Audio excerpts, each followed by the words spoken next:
And our society has put us off in our homes as couples. And so we're not mothers in communities anymore. We're mothers in families, not even in neighborhoods, really. We're alone. Yeah. And if we don't have a mother-in-law that can help us, or friends that have been through it, or a husband that's supportive, we feel acutely this inability to do what we think we're supposed to be doing. So society has given us this notion of being the perfect mom and know how to do everything, and it's fine, you'll figure everything out about your baby.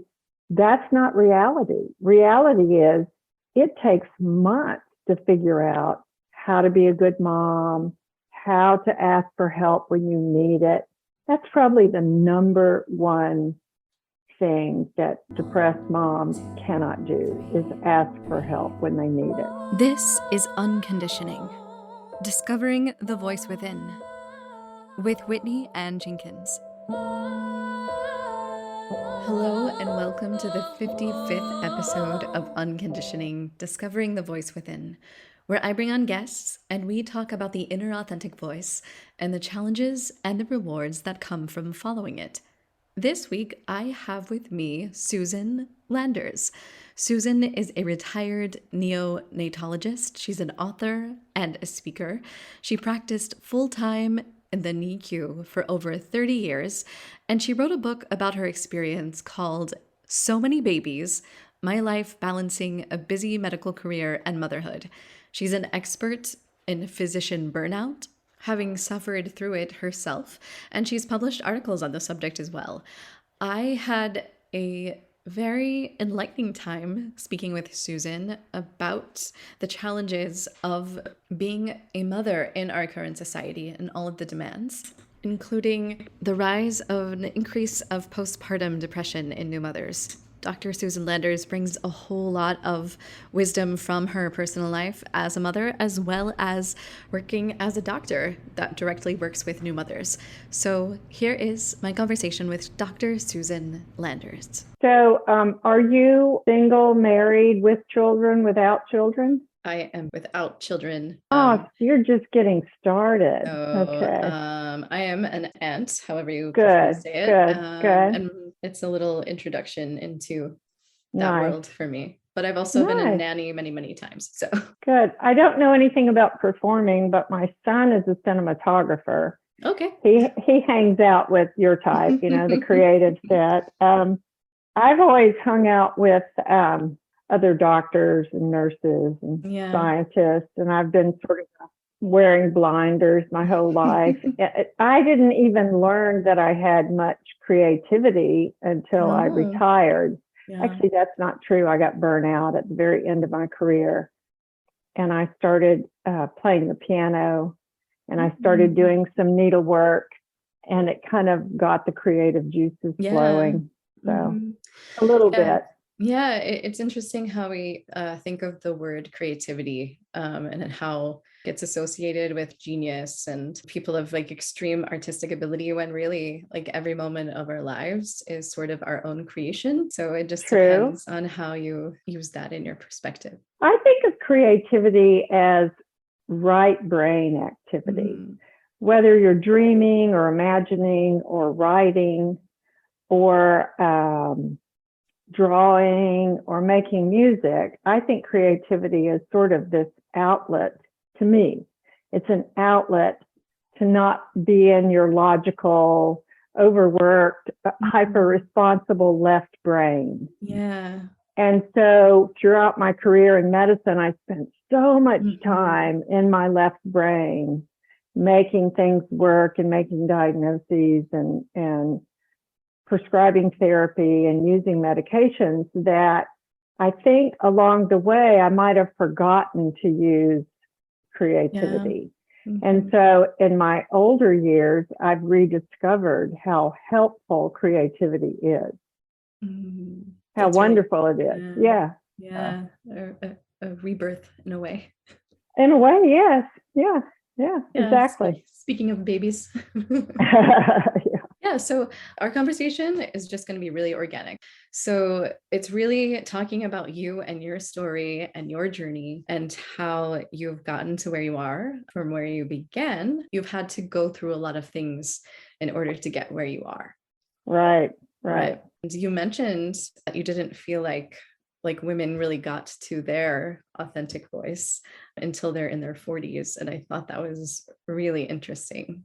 Yeah, I still Yeah. believe that. And I'm happy to talk about that. Yeah. Yeah. And maybe it's just people in medicine have to defer everything for so long. But in my life, it seemed like I didn't really get it until I was in my early 40s. So when was the first moment that you realized that you did have this inner authentic voice of your own? Oh, that is a very easy question to answer. When I finished medical school, I went to medical school in South Carolina. I grew up in South Carolina, but I never really felt comfortable in the Deep South. And so after I graduated from medical school, I was accepted in a residency in Dallas, Texas, which was a real plum of a residency at Parkland and Dallas Children's. And I remember leaving Charleston and driving with my U-Haul trailer to Dallas. And I thought that that was a turning point in my life, that I had the training that I needed to be a new person, to be a physician, to be on my own. And my parents had said, if that's what you want to do, fine, go do it. It's not like parents today who hover and help their children do every little thing. And so I really felt on my own.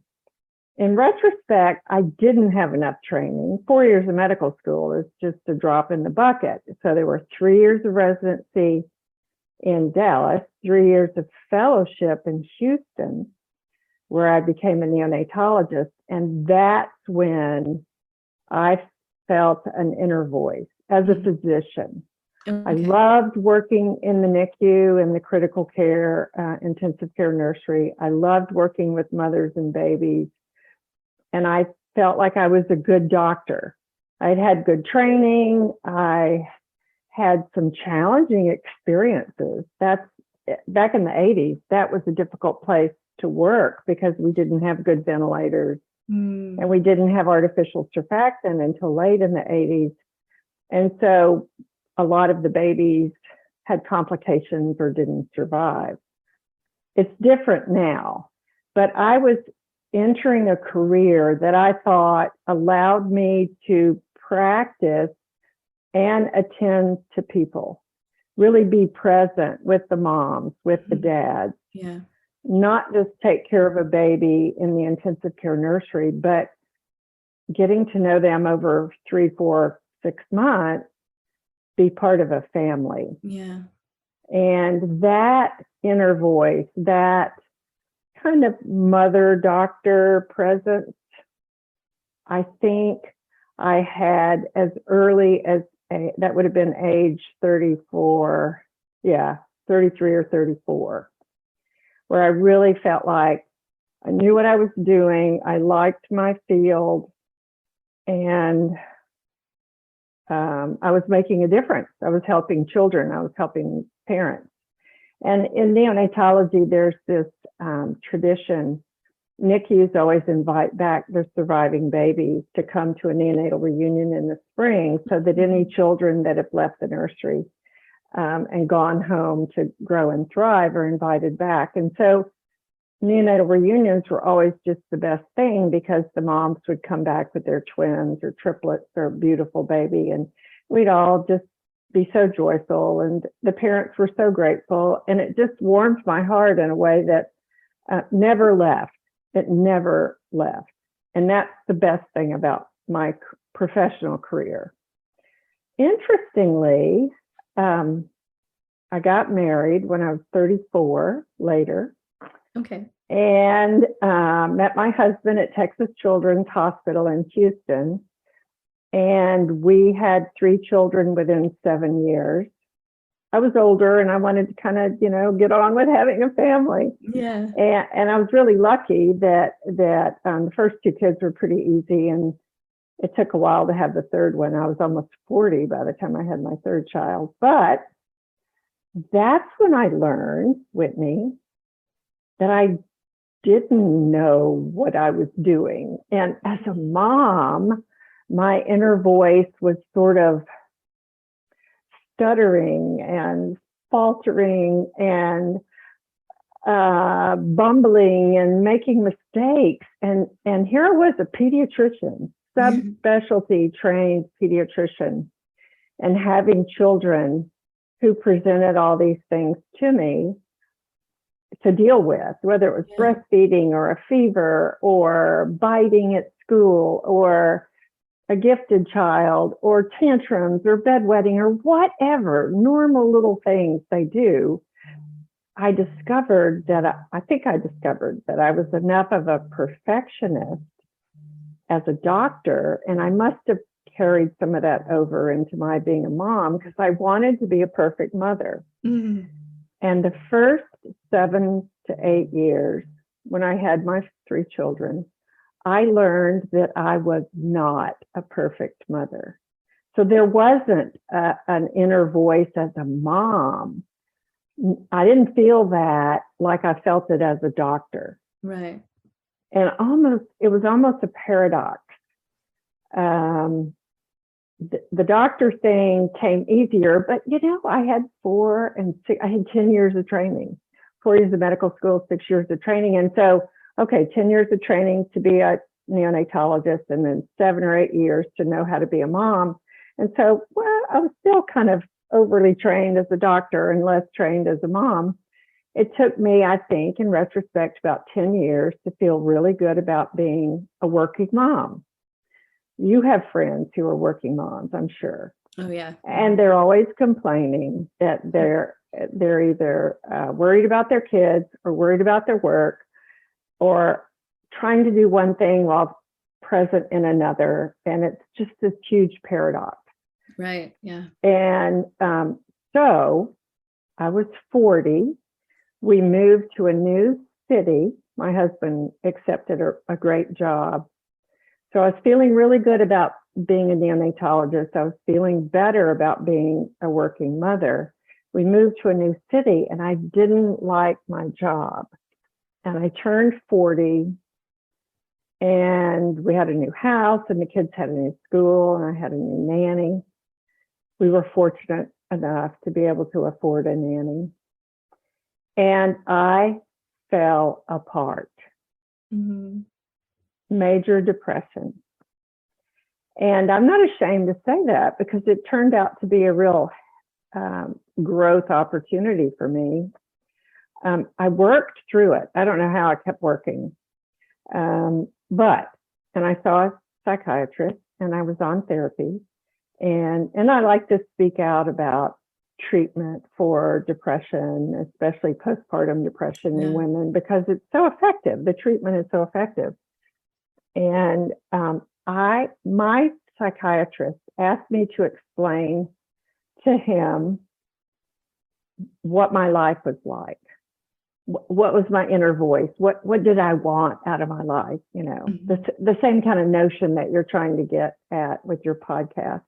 And I said, I'm like the guy on the Ed Sullivan show that spins plates. He's on the stage and he twirls the sticks and he's got a plate twirling on top of the stick. And then he starts another one and he starts another one and he's running around the stage spinning plates. And that's me. And all the plates are my children and my job and my husband and my research project and this paper and that paper. And I just feel frantic. And he said, he laughed. He literally laughed.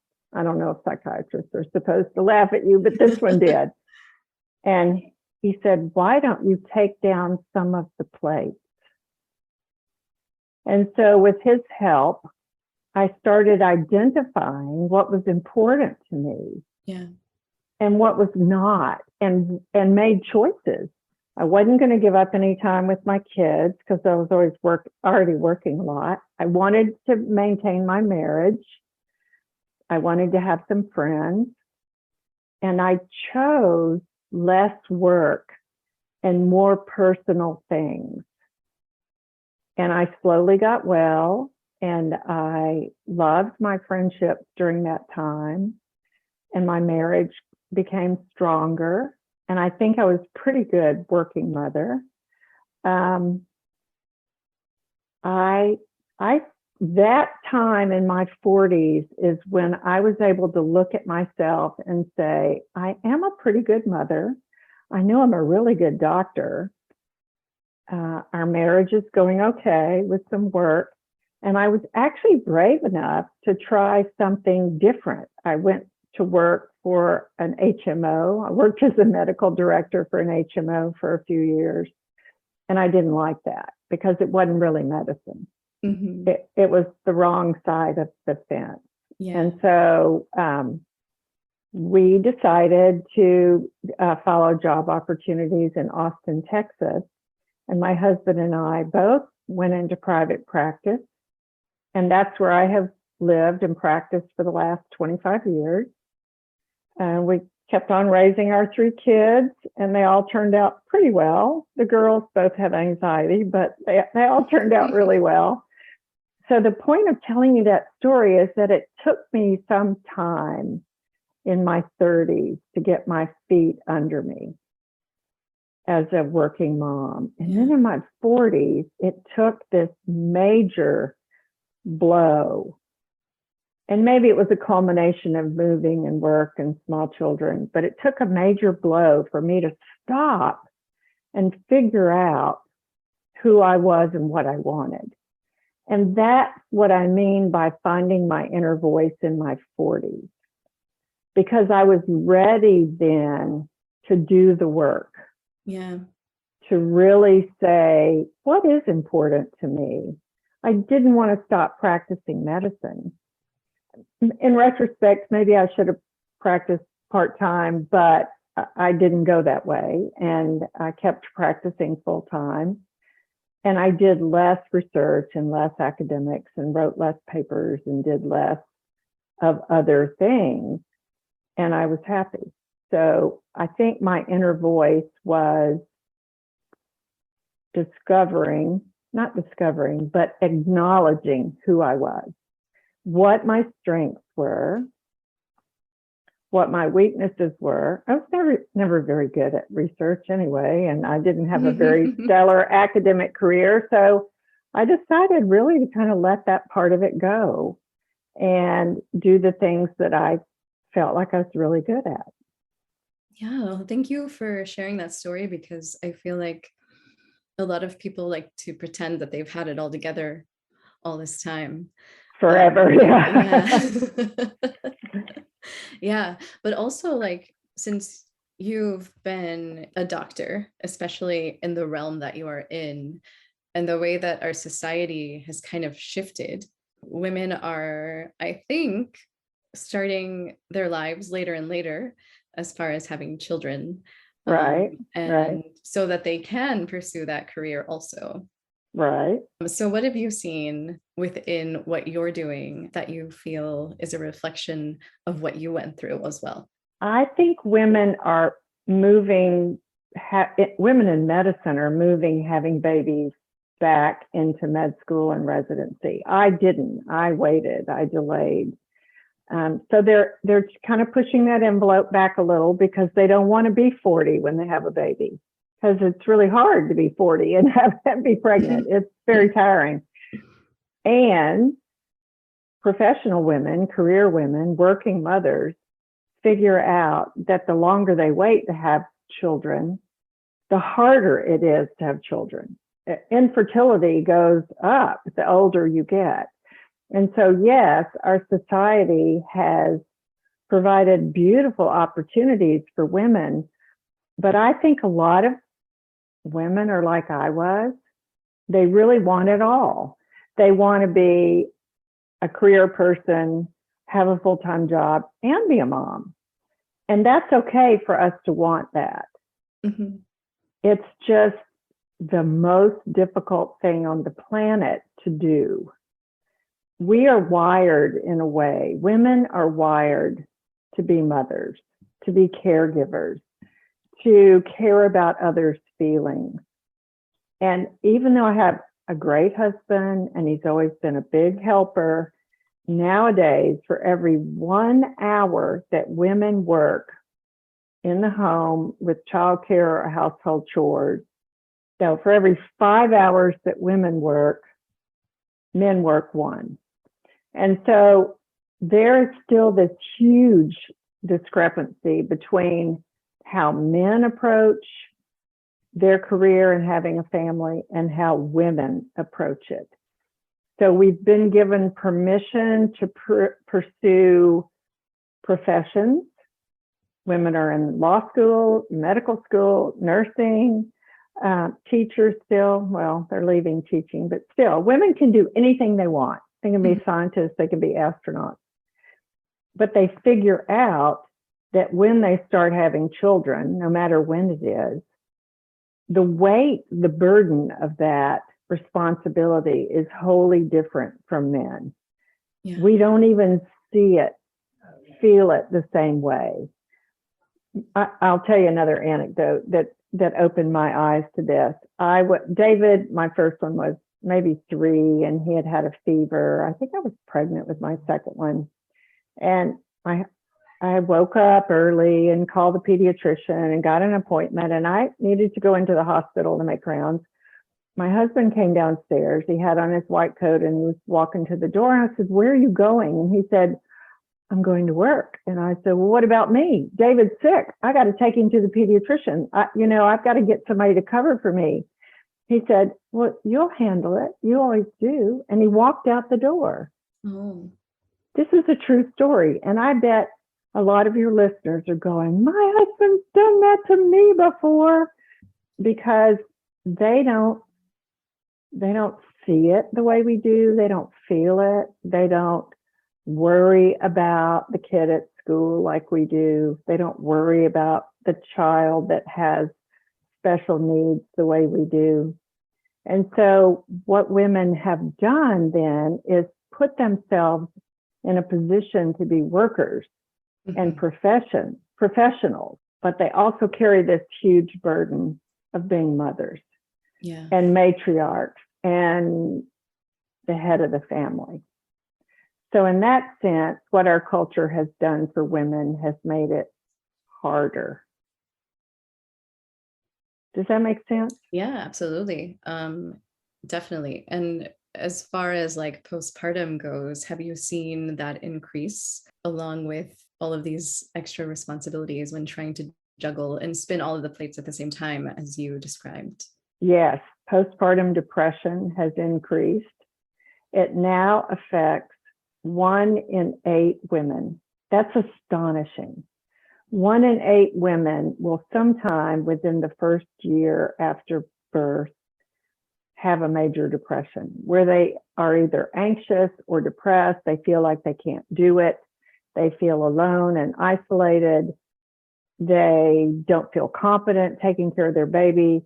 Of course, they can't sleep. They can't eat. The usual things. They don't take care of themselves. The things we all know to look for as signs of depression.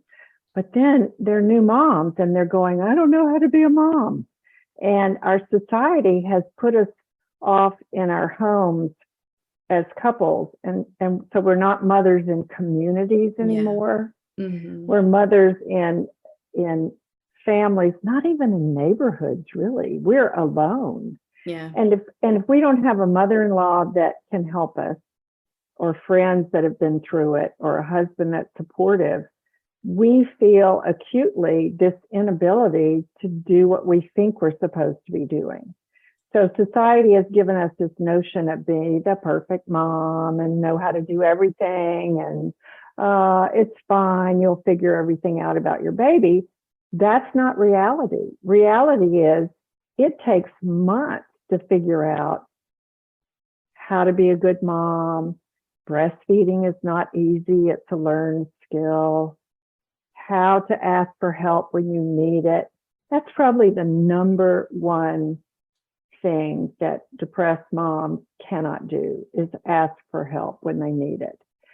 And so we are seeing the incidence of postpartum depression going up. And I think that's because our society and our culture structure expects more from postpartum women than they can give. When you look at what other cultures do, whether it's China or India or Mexico, the moms swoop in and they take care of the mom and the baby, and the mom doesn't do any work, and she doesn't do house cleaning, and she doesn't fix meals. All she does is nurse the baby and nap. That's not what we do in our culture in America. Right. We say, okay, mom, here's your baby. Have at it. I hope you have a good supportive husband or a partner, or hope your mom will come help you for a couple of weeks. That's just ridiculous. And it's so different from other cultures and how they take care of women after birth. Yeah. So how do you counsel new mothers now, like with all of this wisdom that you've gained as a mother, and then being surrounded by mothers? Yeah. How are you delivering this information? Well, when I was practicing, I would deliver this information by talking about experiences. A NICU mom would sit in a chair by her baby's bedside for hours, or hold her baby kangaroo care, skin to skin, for an hour or more. And I would have a chance after the work was done to sit down and chat. Did she have other kids at home? How was she relating to the process of having a sick baby? How are she and her husband doing? Those sorts of things. So personally being present and talking about mothering experiences is the way that I dealt with it when I was practicing. And another interesting thing to tell you is that so many mothers would say to me, oh, you're a pediatrician. Your children are just perfect. I'm sure you don't have to deal with this problem. And I would go, you got to be crazy. My kids are just like everybody else's. When my daughter, my youngest daughter, was a rebellious teenager, the moms would, and she'd skip school or she'd have a car wreck or whatever she did, the mothers would just go, I can't believe you have a problem teenager. I'm going, a lot of us do. That's just the way it is. And I don't know how to deal with her any more than the next person. And so telling stories and being present and connecting with other women about our children, about being a mom, was the way I did it then. What I'm doing now, I've written a book. I wrote a book called So Many Babies, My Life Balancing a Medical Career and Motherhood. And I wrote that book to tell other mothers that they can do this, that we all struggle. We all have challenges and we all get through it. And I relate some of my big failures. I relate some of my successes in the book. But the purpose for writing it was to convey to other women that this is kind of a universal experience, trying to balance being a mom, being a spouse, and working. And so I hope my book does that. And I'm on social media. I have a blog. I have a newsletter. And so I'm trying to reach women that way. I plan on developing an online course for working moms. I feel like I've got a lot to offer. I mean, I've made all the mistakes you can make and had some successes. And I'm just having the best time watching my older daughter, who's 35, raise her 2 kids. It's so fun. Yeah. What to do when the child bites, what to do when the child is bitten, how to get rid of the pacifier. Oh my God. Why did my daughter have to have so many problems with breastfeeding? It's just normal stuff, normal life stuff. And so I want to take all my experience and I want to put it in a format that other women can use in little bite-sized bits at their own time, at their own pace. And that's my plan for the next couple of months. I've already got some curriculum laid out and an assistant to help me with that. I've given several webinars, and because I want to hear from women who have questions, women who want to talk to somebody like me who's sort of been through it. Yeah. I don't want to just say, this is what you're going to experience. I want to know what people are really interested in. Yeah, it looks and sounds like you are looking at mothers in a holistic point of view and encompassing everything that they're experiencing, which is something that I feel like traditional medicine doesn't really look at. No, it doesn't. It doesn't. Even pediatricians, general pediatricians who are really very good at recognizing that the child has to be looked at in terms of the family, specifically the mom, but broader, the whole family. And pediatricians know that everything about mother influences the child. I think that everything about mother influences the whole family. And it's just as important to talk with women about how they're doing as it is to examine a child in an office or to examine a woman in her office. I think the psychological aspects of being working mothers are greater than people acknowledge. The psychological challenges, and whether it's like I was early on, are we all just going to work using our left brain and not dealing with our right brain creativity, not journaling, not meditating, not exercising, not all the things that when we get busy, we're busy, I'm so busy, I've got children, I've got work. We don't do that for ourselves. So it is holistic to think that working mothers are crucial for their family, whether they're single mothers or not, and need to know how to take care of themselves. Yeah. For anyone who might be listening, who might be a mother and might be struggling with postpartum or another like aspect of motherhood that they don't know how to quite handle by themselves. Do you have any advice on how to ask for help? Yes, I do. Or where they could go? Well, yes, you can get help online. There are some call-in psychotherapy places now. You can get checklists online. I've created a checklist for stressed out and burnout working mothers on my own website, just to bring attention to this whole notion. They can talk to their spouse or their partner. They can talk to their pediatrician. But sometimes the very best thing to do is to talk to a friend, someone who's going through what you're going through. When I was having my children in Houston and we were all brand new doctors, having kids and working at the hospital, I would not have survived if I didn't have friends who were right there with me, having babies, going through the same issues, and we would talk at lunch, or we would talk in and out of the parking lot. How's it going with so-and-so? And it was a connection that was so palpable. So I guess what I'm saying is there are people in your workplace, there are people in your neighborhood or in your friendship circles that you can specifically say to, I'm really struggling. Can I talk to you about this? I really need to bounce this off of you. And I'm here to tell you and your listeners that there is nothing wrong with asking for help.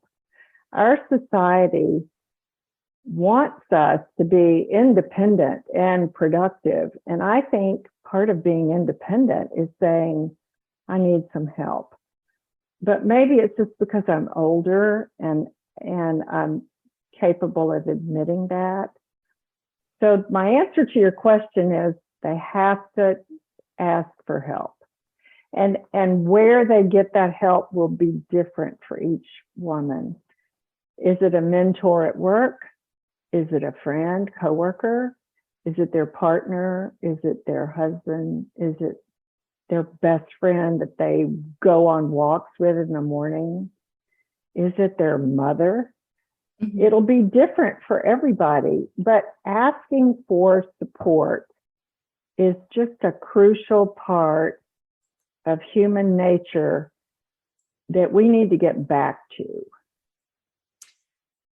Yeah, I feel like in different previous times, like as you said, community was kind of more prevalent within like raising children and having that support system of being able to share wisdom back and forth between the Right. elders and the youngers. And I feel like that's something that's kind of missing within our society. Then there's almost a competitive edge that's been like thrown in there rather than like a wanting to share information. Yes, competitive edge. You are so right. Now that I'm on Instagram and Facebook, I am seeing this pretense of the perfect mother, the perfect working mom, the mom who has it all together, the mom whose children are never act up, and the mom whose marriage is wonderful and whose husband helps out and he does half the cooking and half the housework. That's just not the way it is. That when we ask women what's going on, all the surveys say that we do way more, 5 times more than our partners and our husbands do. And single moms do it all. Right. And so we are in a position where we set ourselves up for failure because of those false expectations on social media. Mm-hmm. And I'm here to say that a lot of what I'm seeing on social media about the right way to be a parent and the right way to do something, they're not exactly true. Imagine that. Imagine that. Yeah, I'm making a face. Your listeners can't see I'm making a face. It's social media has done a lot of damage. For example, here's my worst example of social media. Teenage girls who want to find out about weight loss and diet and exercise, who put those hashtags in social media, will be deluged with sites that tell them how to fast, how to diet, how to lose weight, how to hyper exercise. And they'll see pictures of other girls who have eating disorders. Yeah. And I think that's a travesty. I had a daughter with an eating disorder when she was 16, my older daughter, when she was a junior in high school, before Instagram, before Facebook, before cell phones. And it was hard enough for me to identify what was going on with her. And it was difficult to get her to get therapy and to get the support and get the whole family treated. And we did, and it was successful treatment, and my daughter's fine now. And because we caught it early, because we took care of it, she recovered very well. But the notion of adolescent girls being fed information about eating disorders and weight loss on social media is, to me, appalling. And it is one example media is for our society. If we can't even protect our preteen and teen girls from images and messages that are harmful, Mm-hmm. imagine how brand new mothers feel when they see the image of the other mother perfectly breastfeeding and makeup on and postpartum, and that's just not reality. And so I think social media is giving us sometimes bad information, not just misinformation, but bad information. Yeah. Of trying to strive for a certain expectation that is impossible to achieve. Exactly. You said it very well. And that's where the inner voice comes in. Your whole notion of finding your inner voice. If a mother who is struggling after she has a baby knows she's struggling and she can't sleep and she feels funny and she's questioning her skills, and what she sees on social media is everybody else is doing it perfectly and they look like they're rested and they're breastfeeding fine, and what's wrong with her? Her inner voice is telling her something's wrong. And there is something wrong. She's struggling. She needs help. Her inner voice needs to tell her, I'm a good mother and I love my baby and I want to take care of her and I don't know what's going on. I'm confused. I'm anxious. I'm sad. I need to get some help. And even if she talks to her OB, if she talks to her pediatrician, if she talks to her midwife, if she talks to the PA or nurse practitioner, she will get pointed in the right direction. But if she says nothing and keeps beating on herself, even though she knows she's trying as hard as she can, she won't get better. So we have to give postpartum women the permission to ask for help when they need it. Yeah. And we have to give their husbands and partners the permission to say, honey, things aren't going very well. Can we go see the pediatrician together? Can we go see your OB? What do you think about having the lactation consultant come to the house or the doula come by again? There's so many people out there that can help women who need support. Maybe not a PhD psychologist, but there's some therapists, there's some family therapists, there's some people even online. There is a 988 phone number for people to call now.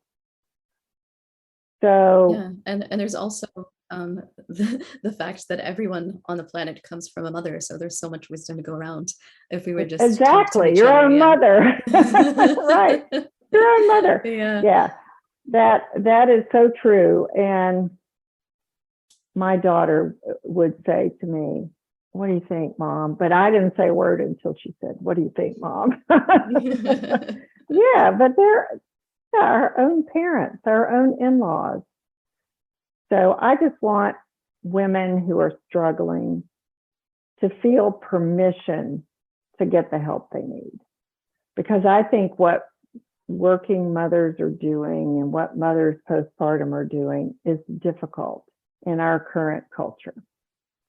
And if their inner voice is telling them, this doesn't feel right, I should feel better about all of this, listen to your inner voice. Yeah. Listen to the little woman in your head who's saying, oh man, I need to get some help. What am I doing? Because it's okay to say that. Yeah. Well, thank you for saying that. And thank you for doing the work that you're doing and bringing this to people's attention. Well, Okay, you keep doing what you're doing too. Oh, I know that everybody loves listening to podcasts. So if people would like to find your book and more about you, where can we guide them to? My website is susanlandersmd.com, and there you can get resources for parents. You can get a link to buy my book. You can see my blog. You can contact me. I do some phone consultations. I can't see people in person, but I love to talk to moms who are struggling, and I love to help them get the help that they need. And hopefully I'll be getting my online course together soon, so that will be available too. Great. I'll put all of those links into the show notes so that people can click on them really easily. And the checklist for stressed out and burnout moms is susanlandersmd.com/burnout in caps, and that will take them to a free checklist. It's very quick and easy, 21 items. So, okay, excellent. So I have one last question that I like to ask before we wrap up. And sure. So that question is, if your inner voice had a billboard, what would it say to the world? it would say two things. Breastfeeding is best. And working mothers are trying all the time to do the best that they can do, and we need to give them a break. Those are important messages. Thank you so much for joining me this week. If you're listening and you like what you hear, please consider subscribing and rating this podcast, as it really helps get this podcast out to other people who might be interested in hearing it but don't know about it yet. And also, if you'd like to contact me or reach me, you can reach me at unconditioningpodcast@gmail.com or unconditioningpodcast on Instagram. Thank you so much. And until next time, stay tuned in to you.